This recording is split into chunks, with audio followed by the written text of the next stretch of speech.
আচ্ছা, গরমে মানুষ কি চায় বলো তো? তাড়াতাড়ি রান্নাঘর থেকে রেহাই পেতে, তাই তো? আর আমি একা এরকম একটা মানুষ যে রান্নাঘর থেকে আমি বেরোতেই চাই না। রান্না করতে এতই ভালো লাগে গরমের মধ্যে, কিন্তু আমি সত্যি বলছি, বিরক্ত আসে না আমার, এত এনার্জি। তো রান্নাঘরে কিন্তু সত্যি বলছি এই গরমে রান্না করতে বিরক্ত লাগে সবারই, আমারও লাগে। রান্না করতে মানে কোন রান্না, ডাল ভাত তরকারি মাছ এগুলো, কিন্তু এই ধরনের জিনিস বানাতে কিন্তু আমার কোনো বিরক্ত লাগে না, আমার প্রচুর এনার্জি চলে আসে, জানো তো।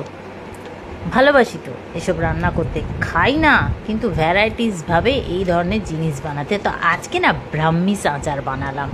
এটা ঠিক আচার না চাটনি আমি ঠিক বুঝতে পারছি না, কারণ আমাকে একজন এই রেসিপিটা বলেছিল, তো বলা মাত্রই করা কাজ, তো করে ফেললাম, বানিয়ে ফেললাম। সত্যি বলছি দুর্দান্ত হয়েছে, আর বানানো এত সহজ, এত সহজ, আমি তো আশ্চর্য হয়ে গেছিলাম, এত সহজ একটা রেসিপি।